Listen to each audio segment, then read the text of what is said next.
Russia's invasion of Ukraine also stoking fears of a drastic increase in food costs. Well, the two countries are key suppliers of grains and edible oils, and the crisis has already driven wheat prices to their highest in 10 years.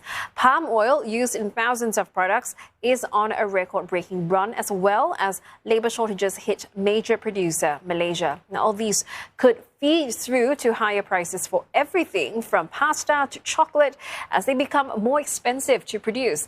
2022 started with already low stocks of many agricultural commodities. Adding to those troubles, Russia has reportedly suspended the movement of commercial vessels from ports near the Black Sea. Those disruptions are expected to hit buyers from Asia to Africa and the Middle East. And they come as household budgets are already strained by rising inflation. For more, we're joined by Swan Teck Kin, Head of Research at UOB. Mr. Swan, what sort of impact could those Western sanctions on Russia have on Singapore? Well, Liz, I think these are sanctions on not really directly on Singapore. Once the sanctions are imposed on Russia, it's more like an indirect effect on Singapore because some of the products, for example, Russia is the world's third largest petroleum liquids producer and world's second largest dry gas producer. So once there's sanctions, the supply may be affected.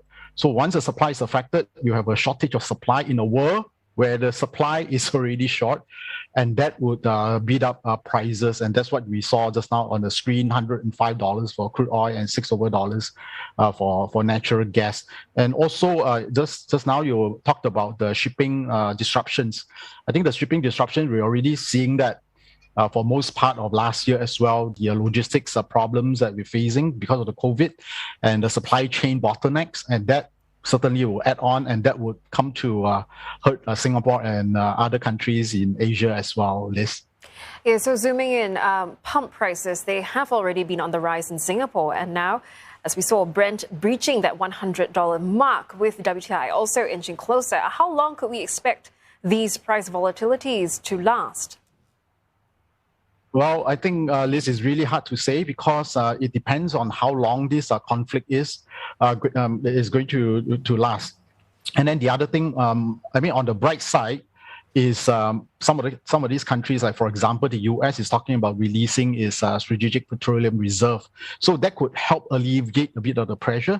But after all, Russia is OPEC's second largest producer after Saudi Arabia. So we do need to have these large producers to be producing.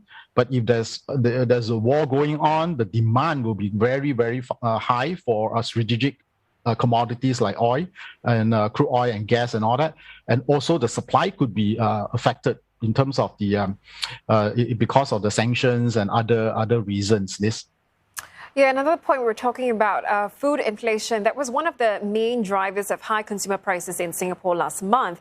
Could we see prices go up further? And if so, what are we looking at? How much more could we be paying? As you know, as we talked about, Russia and Ukraine, they are key exporters of commodities like wheat.